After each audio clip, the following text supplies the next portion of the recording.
tugas mulu kita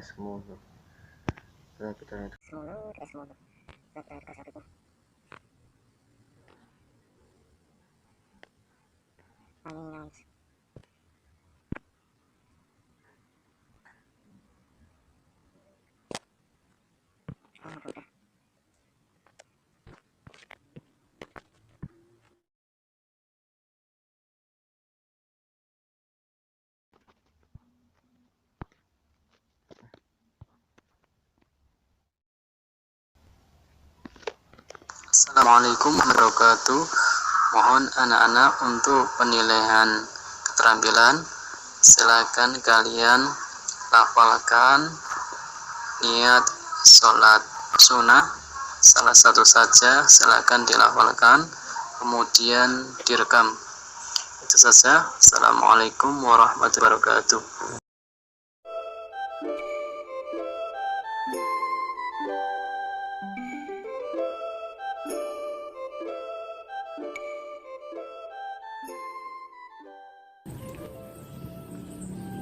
Assalamualaikum warahmatullahi wabarakatuh. Mari pertemuan kita kali ini kita awali dengan bacaan basmalah bersama-sama. Bismillahirrahmanirrahim. Bagaimana kabarnya anak-anak? Sehat-sehat bukan? Alhamdulillahirabbil alamin. Tapi ingat, tetap jaga protokol kesehatan. Pakai masker ketika akan keluar. Seperti ini. Kemudian rajin cuci tangan pakai sabun dan jaga jarak aman. Semoga kita semua selalu dilindungi oleh Allah dan diberi kesehatan. Amin. Pada pertemuan kita kali ini kita akan membahas bab sholat sunnah berjamaah dan sholat sunnah munfarid. Seperti kita tahu, sholat adalah ibadah yang diawali dengan takbiratul ihram dan diakhiri dengan salam. Sholat hukumnya yang pertama ada yang wajib, yang fardu, yang biasa kita lakukan setiap hari. Apabila kita meninggalkan, kita berdosa dan tidak ada alasan untuk bisa meninggalkannya. Yang kedua, hukum sholat yaitu sunnah. Sunnah itu apabila kita mengerjakan, kita mendapatkan pahala dan kebaikan. Apabila ditinggalkan, kita tidak berdosa. Pada kesempatan kali ini kita akan membahas apa saja sholat sunnah yang harus dikerjakan dengan berjamaah, apa saja sholat sunnah yang harus dikerjakan secara munfarid, atau apa saja sholat sunnah yang bisa dikerjakan dengan cara berjamaah dan munfarid. Kita saksikan penjelasan di video setelah ini. Perhatikan dengan baik. Utamakan yang wajib, cintai yang sunnah. Sebuah kata bijak yang sangat indah. Kita harus mengutamakan yang wajib dan mencintai yang sunnah. Pada kesempatan kali ini, kita mengambil tema lebih dekat kepada Allah dengan mengamalkan sholat sunnah. Sholat sunnah dibagi menjadi 3. Yang pertama, sholat sunnah yang harus dilaksanakan dengan berjamaah. Yang kedua, sholat sunnah yang harus dikerjakan secara munfarid atau sendirian.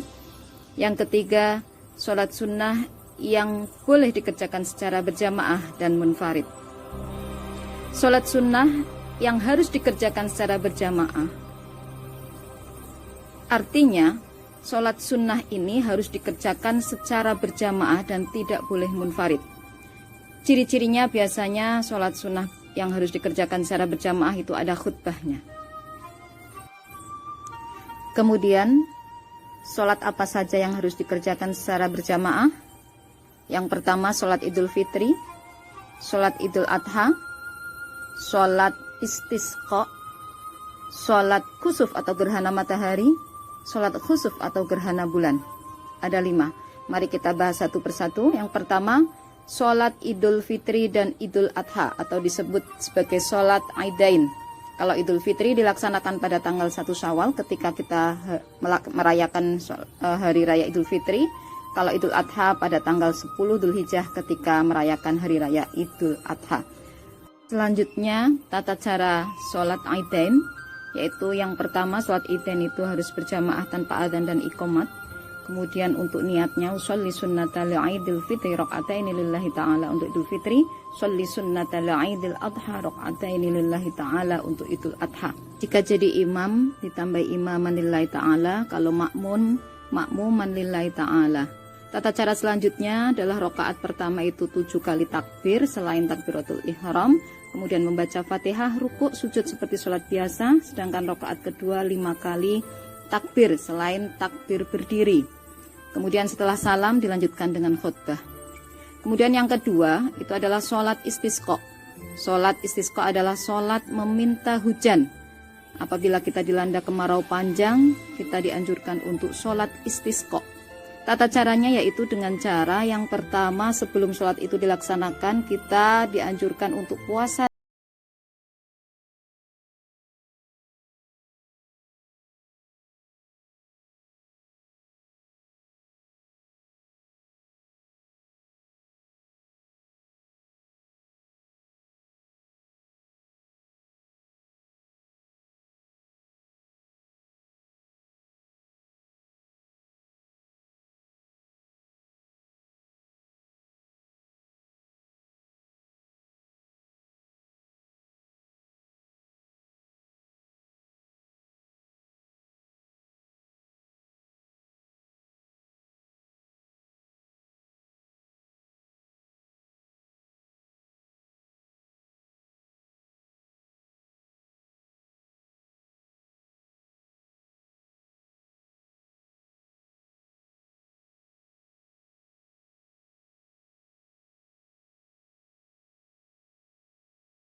Sunnah rawatib ghairu muakkad, yaitu yang kurang ditekankan pelaksanaannya.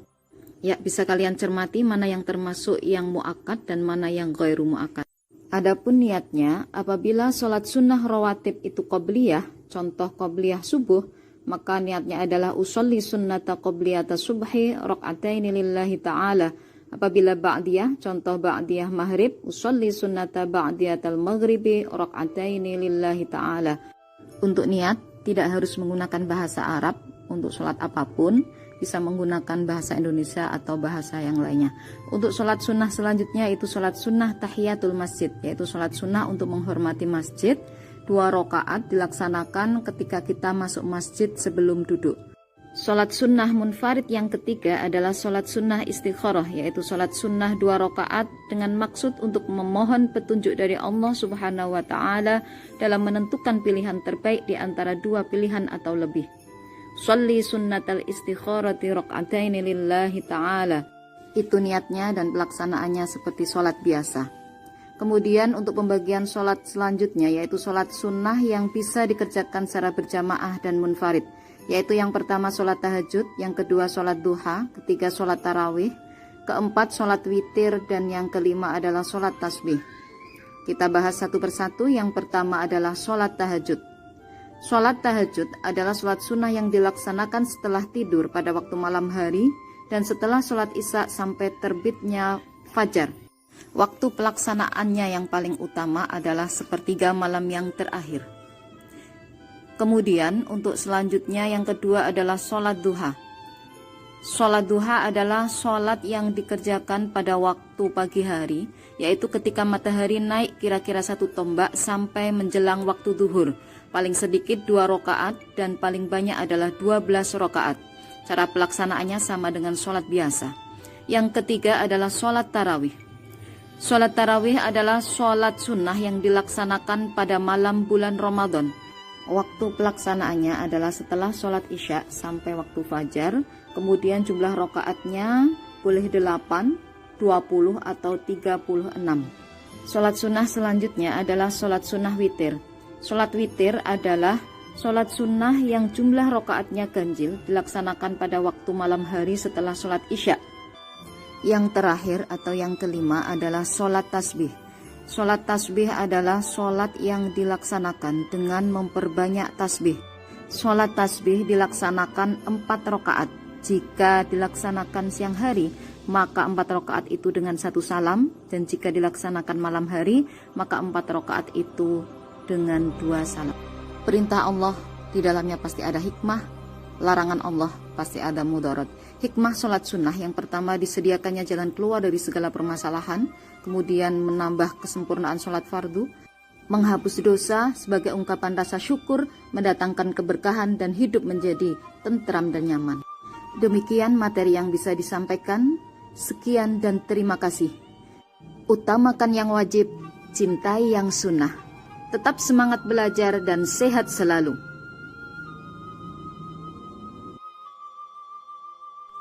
Ya, sudah dapat dipahami tentang sholat sunnah berjamaah dan sholat sunnah munfarid? Alhamdulillah, sudah bisa dipahami anak-anak ya. Coba saya tes dengan beberapa pertanyaan. Yang pertama, sholat sunnah yang harus dikerjakan dengan jumlah rokaat ganjil, namanya sholat sunnah apa? Ya, sholat sunnah witir. Yang kedua, sholat sunnah yang harus dikerjakan secara munfarid. Coba sholat sunnah apa saja? Bagus, sholat sunnah rawatib, sholat sunnah istikharah, dan sholat sunnah tahiyatul masjid. Kemudian sholat sunnah yang dikerjakan untuk memohon petunjuk mana yang terbaik, namanya sholat sunnah apa itu tadi? Sholat sunnah istikharah. Oke, saya kira kalian sudah bisa memahami. Semoga pertemuan kita kali ini walaupun jarak jauh dapat membawa manfaat. Amin. Ya, kita akhiri pertemuan kali ini dengan bacaan hamdalah bersama-sama. Alhamdulillahirabbil alamin. Assalamualaikum warahmatullahi wabarakatuh. Assalamualaikum warahmatullahi wabarakatuh.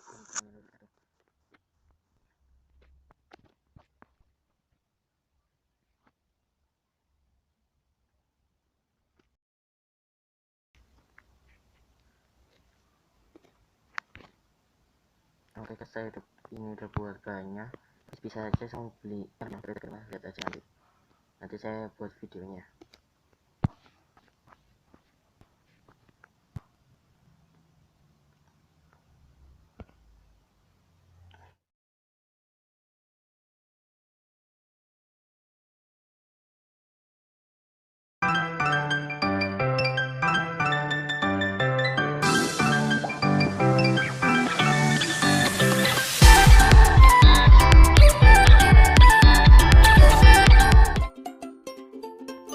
Halo teman-teman, Assalamualaikum warahmatullahi wabarakatuh.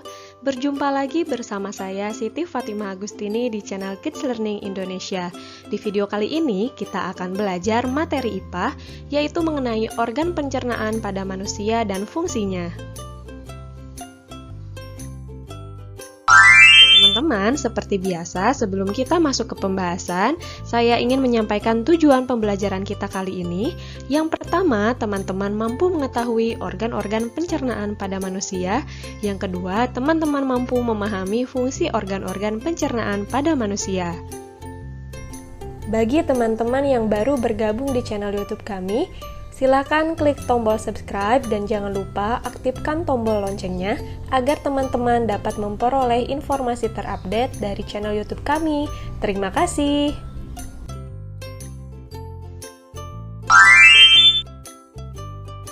Nah, teman-teman, sekarang kita akan mengetahui sistem pencernaan pada manusia. Seperti apa sih sistem pencernaan pada manusia?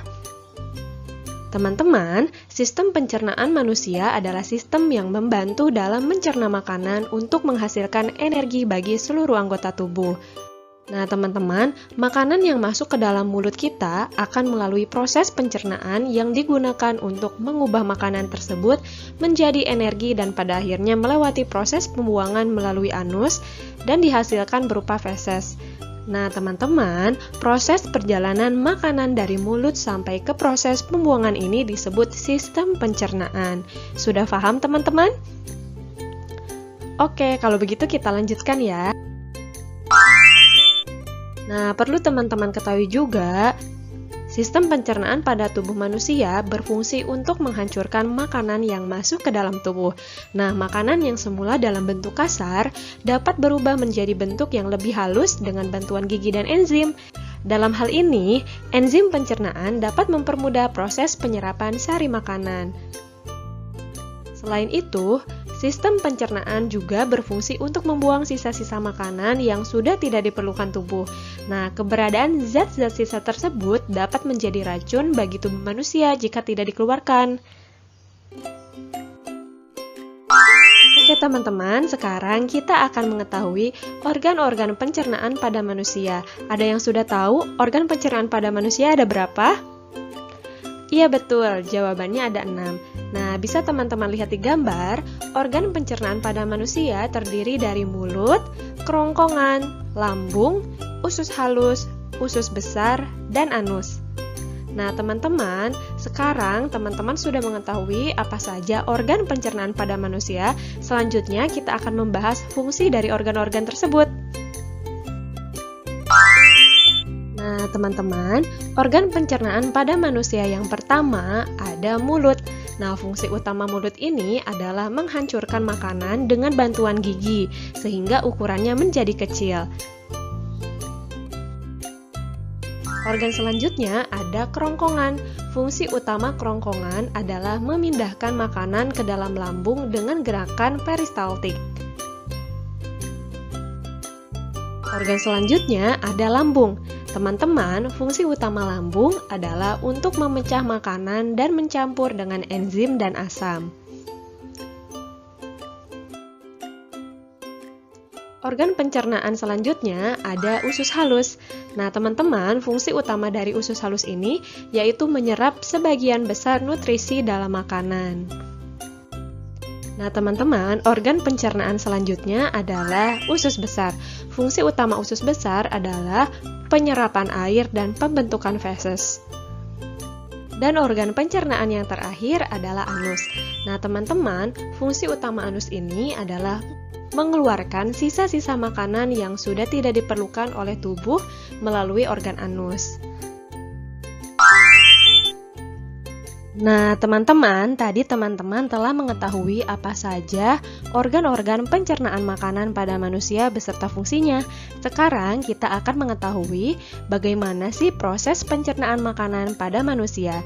Berikut penjelasannya. Yang pertama, makanan masuk melalui mulut. Nah, teman-teman, organ yang ada di dalam rongga mulut seperti gigi, lidah, dan kelenjar mulut ikut ambil bagian dalam proses ini. Di dalam mulut, makanan dikunyah secara mekanik dan kimiawi. Kemudian, proses yang kedua, makanan yang sudah dikunyah akan melewati faring atau persimpangan saluran dari rongga mulut ke kerongkongan. Selanjutnya, setelah melewati faring, makanan kemudian masuk ke kerongkongan. Nah, di dalam kerongkongan ini, makanan akan didorong menuju lambung. Gerakan ini disebut dengan gerakan peristaltik. Proses selanjutnya, setelah sampai ke lambung, makanan akan diolah secara kimiawi dan mekanik. Secara kimiawi, makanan dicerna oleh asam lambung, enzim pepsin, dan renin. Sedangkan secara mekanik, makanan akan diremas-remas di dalam lambung. Kemudian proses yang kelima dari lambung, makanan akan didorong ke usus halus. Nah, di dalam usus halus ini, sari-sari makanan akan diserap. Selanjutnya, proses yang keenam, dari usus halus, makanan akan didorong ke dalam usus besar. Nah, teman-teman, fungsi usus besar di sini adalah sebagai tempat untuk menyerap air dan mineral dari sisa-sisa makanan. Dan proses yang terakhir, makanan yang sudah dicerna akan dikeluarkan melalui anus.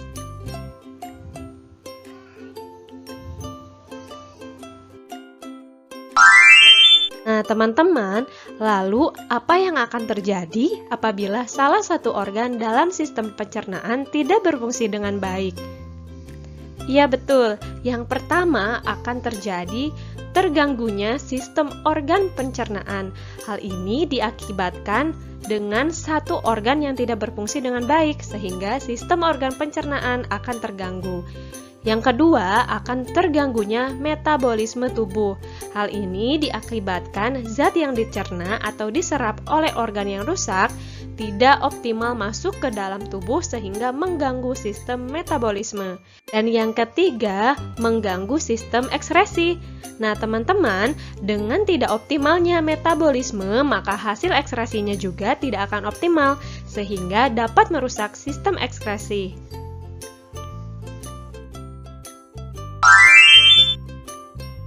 Oke teman-teman, jadi kesimpulan dari pembelajaran kita kali ini adalah susunan organ pencernaan pada manusia yaitu mulut, kerongkongan, lambung, usus halus, usus besar, dan anus.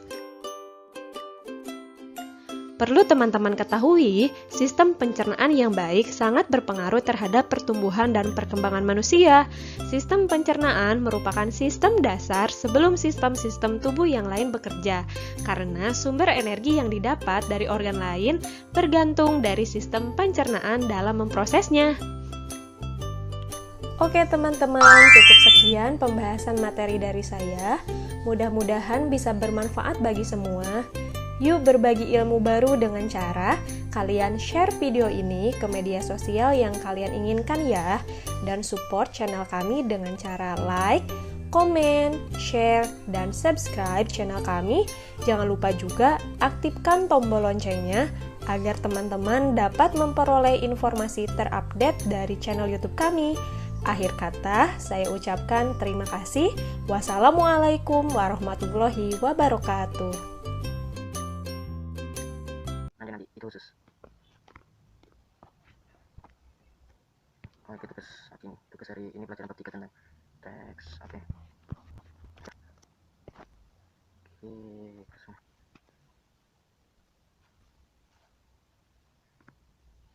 belum ada yang tugas saja.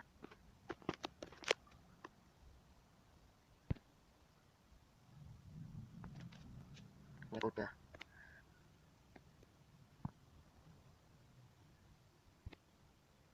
Ini aku udah lihat ini ada videonya nanti. Bisa lihat aja.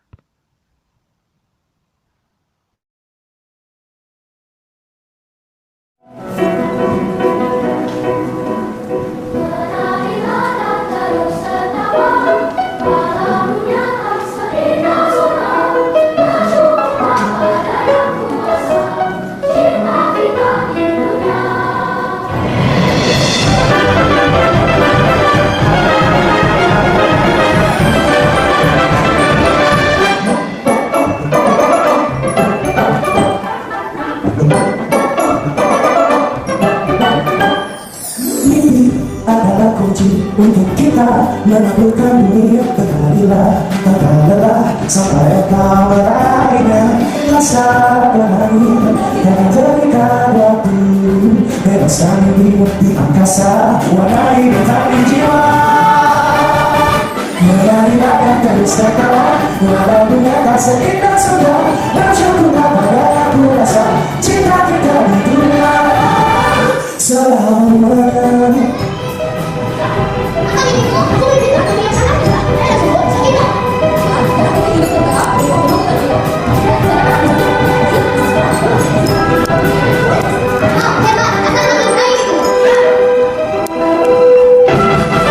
Cinta kepada diri memberikan senyuman abadi, walau hidup kadang tak adil, tercipta tapi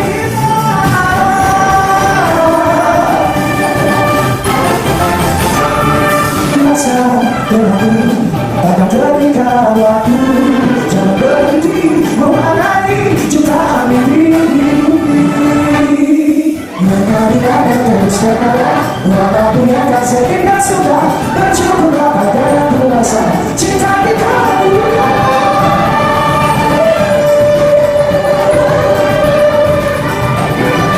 Bersyukurlah pada yang ku rasa, cinta kita dunia. Sama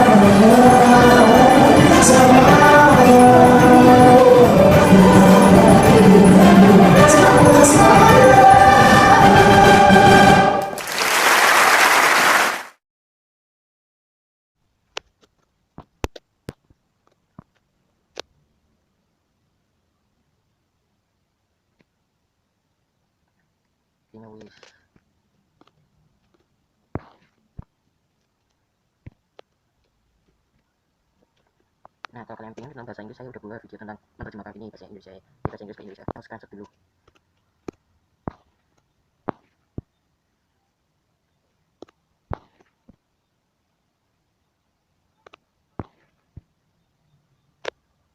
Selamat yang baru.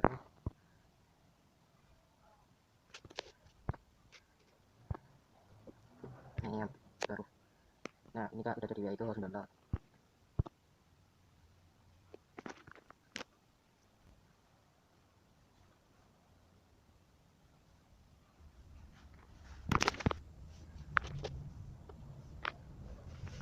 Interaksi dan kerjasama antar negara. Error.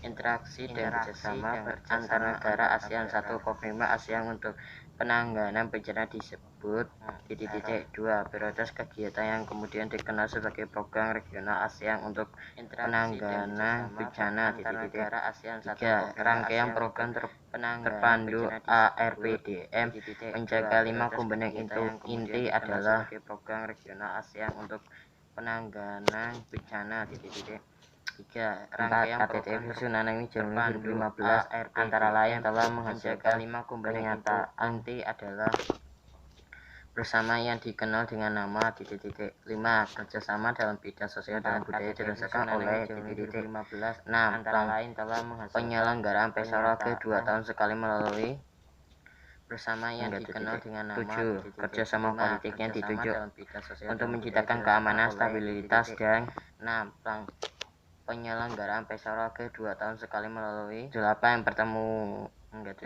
dan perdamaian antar negara di ASEAN. Kerjasama ini untuk menciptakan menyepakati adanya nomor 8 pertemuan para menteri tahunan yang bertujuan mempromosikan perdamaian dan stabilitas kawasan melalui dialog serta kerjasama di bidang pertahanan dan keamanan. Nomor 8 pertemuan 9 contoh kerjasama ASEAN dalam bidang pendidikan. 10 penandatanganan kesepakatan bersama di bidang pariwisata ASEAN. 9 contoh kerjasama ASEAN dalam bidang pendidikan. 10 penanganan bencana atau ASEAN Committee on Disaster Management pariwisata ASEAN atau disingkat ACDM. Bentuk dengan materi mempersiapkan program kerja beserta prioritas kegiatan yang atau disingkat ACDM. Kemudian dikenal sebagai program regional ASEAN untuk penanganan bencana atau ASEAN Regional Agreement on Disaster Management atau ARPDM. Kita sudah jelaskan sebagai program regional ASEAN untuk penanganan bencana atau ASEAN Regional Agreement on Disaster Management atau ARPDM. Jadi kita sudah jelaskan rangkaian program terpadu ARPDM mencangkup 5 komponen inti dan mencangkup lebih dari 29 kelompok regional. Kelima komponen inti dimaksud adalah 1 pembentukan PDM mencangkup 5 kerangka penanganan bencana regional ASEAN, 2 peningkatan kapasitas, 3 pertukaran informasi dan sumber daya. Kelima komponen inti dimaksud adalah peningkatan kolaborasi dengan penguatan kemitraan, 5 peningkatan pengetahuan kesadaran dan advokasi publik. Bentuk kerjasama bidang sosial dan budaya. Penguatan kemitraan kerjasama dalam bidang sosial dan budaya dilaksanakan oleh COSD Committee on Social Development. Beberapa bentuk kerjasama di bidang sosial negara-negara anggota ASEAN antara lain sebagai berikut. Dilaksanakan oleh bidang kerjasama di bidang politik dan keamanan. Kerjasama politik bentuk kerjasama di ini ditunjukkan untuk menciptakan keamanan stabilitas ASEAN antara lain sebagai berikut. Bidang kerjasama di bidang politik dan keamanan. Kerjasama politik ini ditunjukkan untuk menciptakan keamanan, stabilitas, dan perdamaian antar negara di ASEAN. Kerjasama ini menyepakati adanya job fund, traktat, persahabatan, dan kerjasama, Treaty of Amity and Cooperation atau TEC Tax in Southeast Asia dan kawasan bebas senjata nuklir di Asia Tenggara atau Treaty on Southeast Asian Nuclear Weapon Free Zone atau SEANF.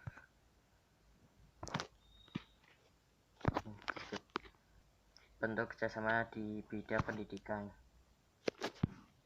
Kerjasama bilateral maupun multilateral di bidang pendidikan terus dilakukan oleh negara-negara ASEAN demi tercampainya tujuan meningkatnya kualitas pendidikan di ASEAN Tenggara dan meningkatkan daya saing internasional.